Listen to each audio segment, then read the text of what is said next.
विराट कोहली ने आज साबित कर दिया कि असल किंग कौन है। बाबर आजम ने 26 गेंदें खेली जिनमें से 19 गेंदें डॉट थी। आई मीन 19 डॉट बॉल्स आप खेल जाते हैं और आप ओपनिंग करने इतने बड़े मुकाबले में, और जहां से मुकाबले की टोन सेट होनी है, जहां से मुकाबले की वो चीज सेट होनी है कि पाकिस्तान किस अप्रोच किस इंटेंट के साथ आया है। लेकिन बाबर पे ही बात क्यों? बॉलर्स हर बार पतली गली से निकल जाते हैं। आज पूरा पोस्टमार्टम करेंगे। एक शर्मनाक, एक बदतरीन हार पाकिस्तान क्रिकेट की। आप अपने घर चैंपियंस ट्रॉफी खेल रहे हैं और इस तरह की परफॉर्मेंस पहले ही 2 मुकाबलों में आपका जो है सत्यानाश हो जाता है और कच्चा चट्टा आपका सामने आ जाता है। दूसरी जानिब भारतीय टीम ने क्या खेल खेला, चाहे शुभमन गिल हो, शाहीन शाह अफरीदी को आड़े हाथों लिया। एक क्लब के गेंदबाज को ऐसे नहीं कोई पीटता जैसे शुभमन गिल ने शाहीन शाह अफरीदी की जो दुर्गत निकाली, उसके साथ साथ दराशाई कर दिया टीम इंडिया ने पाकिस्तान को। और चैंपियंस ट्रॉफी में बड़ी उम्मीदें लेके आए थे, कोई किंग का खिताब सर पर लेकर आया था, कोई कह रहा था कि भाई इससे बेहतर कप्तान हमें नहीं मिल सकता। चैंपियंस ट्रॉफी से पहले हमने जो तैयारी की वो सारी चीजें हुई,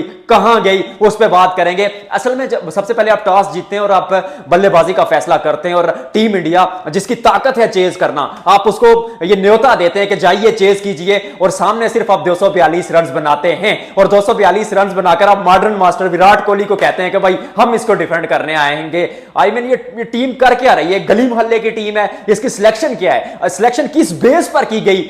शुरू से आगाज करूंगा। सबसे पहले बात करेंगे, टॉस जीतकर आपने फैसला किया। शुरू पर बाबर आजम आते हैं जो 26 गेंदें खेलकर 19 उनमें से डॉट बॉल्स खेल जाते हैं। 5 चौके उनकी इनिंग्स में शामिल थे और हार्दिक पांड्या से आउट होते हैं। हार्दिक पांड्या आई मीन जो अच्छे गेंदबाज है, मैं ये नहीं कह रहा कि बुरे गेंदबाज है, पर जो टीम इंडिया के प्लान में थे ही नहीं। हार्दिक पांड्या तो छठे बॉलर हैं, उनको तो आप उन कंडीशंस में यूज करते हैं जहां पर थोड़ी सी सीम के लिए कंडीशंस बेहतर हो। लेकिन इस दुबई की स्लो पिच पर आप हार्दिक पांड्या को 5वें 6ठे स्टंप से खेलते हुए आउट हो जाते हैं, तो फिर आपकी काबिलियत पे बात आती है बाबर आजम साहब। फिर कहां के किंग है आप? फिर जो आपने ओवर द ईयर्स रन्स बनाए, वो लोग बात करते थे कि छोटी टीम्स के अगेंस्ट बनाए।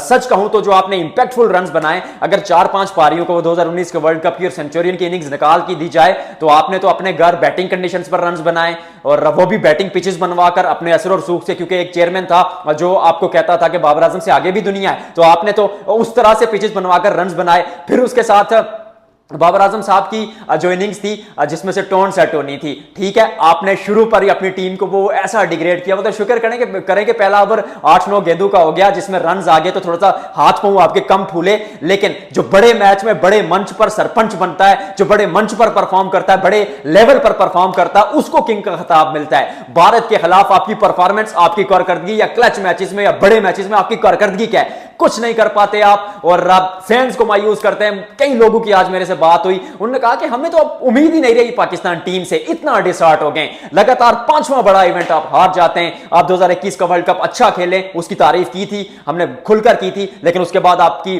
वो जो खामियां थी वो एक्सपोज होकर दुनिया के सामने आ गई। उसके साथ साथ फिर क्या करते हैं? फिर आप ऐसा करते हैं कि फिर आप हार जाते हैं। 2022 का वर्ल्ड कप, 2022 का एशिया कप, खराब कप्तानी वहां पर थी। कप्तानी पहले आप छोड़ नहीं रहे थे, फिर उसके बाद आपने अपने यार दोस्त शाहीन अफरीदी के पीठ के पीछे जब कप्तानी छोड़ी, फिर तो सब तमाम मामला करके आपके कप्तानी वापस ली। वो जो ओरा था आपका, आपकी ग्रेस थी, वो आप खत्म कर देते हैं।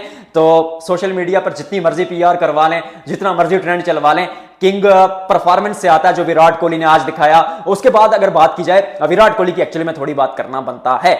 जब चेस सामने आता है तो विराट कोहली बीस्ट बन जाता है। वो काबिलियत, वो स्किल, वो हुनर सामने आता है, और जब बड़ा मुकाबला आता है तो विराट कोहली यूं सीना तान कर वहां पर खड़े हो जाते हैं। आज भी वैसी इनिंग्स थी, और 50 बना करना मतलब कोई सेलिब्रेशन नहीं किया, जेंटल टच दिया, वो बल्ला थोड़ा सा ऊपर किया। ये स्टैंडर्ड है इस खिलाड़ी का। जब आपने इतने मैचेस ओवर द ईयर जिताए हो, इतने रन बनाए हो, तो फिर ये छोटी छोटी जो पर्सनल माइलस्टोन्स होते हैं ना, वो आपको फील ही नहीं होते, क्योंकि आपका लेवल, वो आपका सोचने का वो जो मेंटालिटी है, वो कैलिबर है, वो बहुत ऊपर जा चुका होता है। जितनी तारीफ की जाए इस खिलाड़ी की कम है। One of the greatest batter the world has ever produced, not only India, पूरी दुनिया में greatest of all time GOAT ODI batter हैं। चाहे जिस फॉर्मेट में खिला दे, जिस कंडीशंस में मर्जी खिला दें, जब चेस की या टीम की बात आती है, जब बड़े मैचेस की बात आती है, तो वहां पर किंग खड़ा होता है। और आज एक बार फिर साबित किया। और उसके साथ साथ शुभमन गिल ने, शाहीन शाह अफरीदी, बॉलर्स कहा था ना पतली गली से निकल जाते जाते हैं। अब शाहीन शाह अफरीदी के साथ क्या किया शुभमन गिल ने, यार 140-42 की रफ्तार से आप गेंदबाजी कर रहे हैं और शुभमन गिल आपको स्टेप आउट करके छक्के मार रहा है, कदमों का इस्तेमाल करके चौके मार रहा है और वो गेंद को मतलब इस तरह खेल रहा है, ऐसा लग रहा है कि जैसे कोई क्लब का सामने कोई वो जो 120-25 कोई नया लड़का आया जो नेट्स में आपको खिला रहा है। इस तरह के शॉट्स शुभमन गिल आपके खिलाफ खेल रहे हैं। उसके साथ साथ नसीम शाह, समझ नहीं आती कि नसीम की फिटनेस क्या है। आप फील्डिंग कर रहे थे तो वो इतनी एक स्लो थ्रो की कि कमेंटेटर भी कहने लगे कि भाई ये नसीम शाह कर क्या रहा है, ये पाकिस्तान का प्राइम बॉलर है और प्राइम बॉलर इतना लेजी। उसके साथ साथ हारिस रऊफ, मतलब हारिस रऊफ को आपने हाफ फिट खिला दिया, मानेंगे नहीं, लेकिन आप पीसीबी के जो लोग मुझे देख रहे हैं या कप्तान साहब आप मानेंगे नहीं, लेकिन हारिस रऊफ को आपने हाफ फिट खिला दिया। आपने प्रेस कॉन्फ्रेंस में आपके मुंह से बात निकली थी कि हारिस रऊफ 80% फिट है और मेरे खबरी ने मुझे बताया था कि न्यूजीलैंड मैच से कल जो प्रैक्टिस सेशन हुआ था हारिस रऊफ ने सिर्फ 6 ओवर्स किए थे। उसके बाद आपकी टीम की सिलेक्शन की मतलब बात करें, पूरी दुनिया 3-3, 4-4 स्पिनर्स लेके आ रही है। एशिया में स्पिनिंग कंडीशन होंगी, मौसम ऐसा है, फरवरी का महीना है, यहां पर जो है वो स्पिनर्स की गेंद क्योंकि पड़ने के बाद लो रहती है इस टाइम जो होता है और जो कंडीशंस हैं, तो फिर आपने एक स्पिनर खिलाया, आपने इब्रार अहमद को खिलाया, उन्होंने शुभमन गिल को जो गेंद की, अगर कोई और जेन्युइन स्पिनर होता, आप आधे तीतर आधे बटेर, खुशदिल शाह और सलमान अली आगा अच्छे खिलाड़ी हैं लेकिन बैटिंग ऑलराउंडर हैं, काबिलियत उनकी गेंदबाजी नहीं है। अगर आप उनके साथ जाने का फैसला करेंगे तो फिर वो कैसे, मतलब किस एक बेमैन खिलाड़ी पर कैसे वो प्रेशर डालेंगे, मतलब एक सेंस बनती है इस चीज की। कोई आप प्रॉपर स्पिनर सुफियान मुकीम जो अच्छा परफॉर्म कर रहे थे उनको खिलाते, एक सरप्राइज पैकेज होते इस पिच पर, जैसे इब्रार ने वो ओवर किया, वो गेंदबाजी की, एक आध अच्छा स्पिनर साथ होता, मिडिल ओवर्स में विराट कोहली को या कोई एक विकेट अगर वहां पर आप ले लेते तो आप मुकाबले में आगे भाग जाते। ऊपर से रन आपने सिर्फ 242 बनाया। यार Mohammad Rizwan 43 dot balls, 77 balls खेली हैं उन्होंने,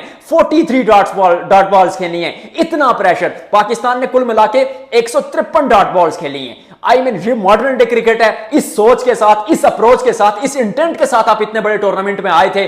और उसके साथ साथ अगर बात की जाए एक्चुअल में पाकिस्तान की एक शर्मनाक और शेमफुल हार है। मोहसिन नकवी साहब के आने के बाद पाकिस्तान ने 80 मैचेस हारे हैं, स्टेडियम्स बना दिया आपने, वो बड़ी बड़ी इमारत खड़ी कर दी, लेकिन टीम क्यों नहीं बना पाए आप लोगों के जज्बात के साथ खेल रहे हैं। आपकी मतलब वो एक होता है ना कि तैयारियां करके आए, या एक सोचने का तरीका होता है, या एक प्लान के साथ, ऐसा लग रहा है कि आपकी कोई प्लानिंग ही नहीं है, आपका कोई स्ट्रेटेजी ही नहीं है, आपने अपोजिशन पे अटैक कैसे करना आपको पता ही नहीं है। आप इमाम उल हक को, जिसने आज 19 गेंदें डॉट खेली, 26 गेंदों पर 10 रन बनाए सिर्फ इमाम उल हक ने, आप उनको आउट ऑफ नोवेयर टीम में लेके आते हैं। मतलब एक खिलाड़ी जो आपके प्लान का हिस्सा नहीं है, क्योंकि आपने उनको 15 में नहीं रखा, 15 में आपने उस्मान खान को रखा, आपने उस्मान खान को खिलाया नहीं, उस्मान खान को स्क्वाड में रखा। इमाम उल हक जो आपके प्लान में नहीं थे, फखर इंजर्ड हो गए, इमाम को बाहर से खींच के ले आए और इमाम को मैच खिला दिया। आई मीन ये कोई क्लब की टीम है कि यार किसी दोस्त को कॉल कर दिया कि भाईजान आ जाए, मैच है और वो फलाना इंजर्ड हो गया तो आप आ जाएं, यारी दोस्ती है, मैच खेल लेते हैं। ऐसे टीमें बनती हैं। और कोई गली में क्रिकेट हो रही है कि जो आएगा खेल जाएगा। अगर आपके प्लान में नहीं थे उस्मान खान तो स्क्वाड से बाहर निकाल देते। मुझे पता आपने डील की है, नहीं मानेंगे आप एक दफा फिर, मुझे पता आपने डील की थी उस्मान खान के साथ कि उस्मान खान साहब आप दुबई से पाकिस्तान आ जाए, हम आपके साथ ये वायदा करते हैं कि हम आपको 2024 का T20 वर्ल्ड कप और 2025 की चैंपियंस ट्रॉफी खिलाएंगे। लेकिन यहां पर क्या होता है, यहां पर क्या होता है कि उस्मान खान आते हैं, फेल होते हैं। हमने बात की थी अनऑर्थोडॉक्स खिलाड़ी है, 10 में से 5 मैचेस में चलेगा, 5 में फेल होगा, अब वही उसकी टेक्निक है, इससे ज्यादा आप उनसे डिमांड नहीं कर सकते। तो यहां पर आकर फिर आप ने एक दफा फिर साबित कर दिया ना कि आप इनकंसिस्टेंट टीम है। आपके पास अगर साइम अयूब के इंजर्ड होने से पूरी टीम का नक्शा बदल गया। कप्तान की भी बात मैंने की। अब थोड़ा सा बात करता हूं बॉलर्स की। बॉलिंग की बात करना यहां पर इसलिए बनता है यार कि हर बार पतली गली से गेंदबाज निकल जाते हैं। अगेंस्ट न्यूजीलैंड आपने क्या किया, बल्कि स्टार्ट करते हैं 2021 के वर्ल्ड कप में 82 पे 5 आउट थे सेमीफाइनल में अगेंस्ट ऑस्ट्रेलिया। 82 पे 5 यानी 82 फॉर 5, 82 पे 5 विकेट गिराने के बाद आप मुकाबला हार जाते हैं। वहां से मतलब कप्तानी पे बात आई थी, ठीक है, फील्ड खोल दी थी, लेकिन गेंदबाजों पर भी बात आती है। शाहीन शाह अफरीदी वहां पर मैथ्यू वेड से मार खाते हैं। फिर आगे चलते हैं 2022 का वर्ल्ड कप, आप 18 के आखिरी 3 ओवर्स में 40 के आसपास रन खर्च कर जाते हैं। 2022 का फिर एशिया कप, हारिस रऊफ आखिरी वो 2 अहम चौके खाते हैं। फिर 2022 का T20 वर्ल्ड कप, वहां पर हारिस रऊफ कोहली से वो 2 छक्के खा जाते हैं। फिर 23 के वर्ल्ड कप में जाते हैं, वहां पर अगेंस्ट ऑस्ट्रेलिया आप 400 से ऊपर रन कंसीड करते हैं। न्यूजीलैंड से 400 से, ऑस्ट्रेलिया से 370, माफ कीजिएगा 374, और न्यूजीलैंड के अगेंस्ट 400 रन खा जाते हैं। फिर ट्राई नेशन सीरीज में आप 300 से ऊपर रन खाते हैं। आई मीन ये टीम कर क्या रही है। 24 के वर्ल्ड कप में आप यूएसए के खिलाफ 160 रन डिफेंड नहीं कर पाते।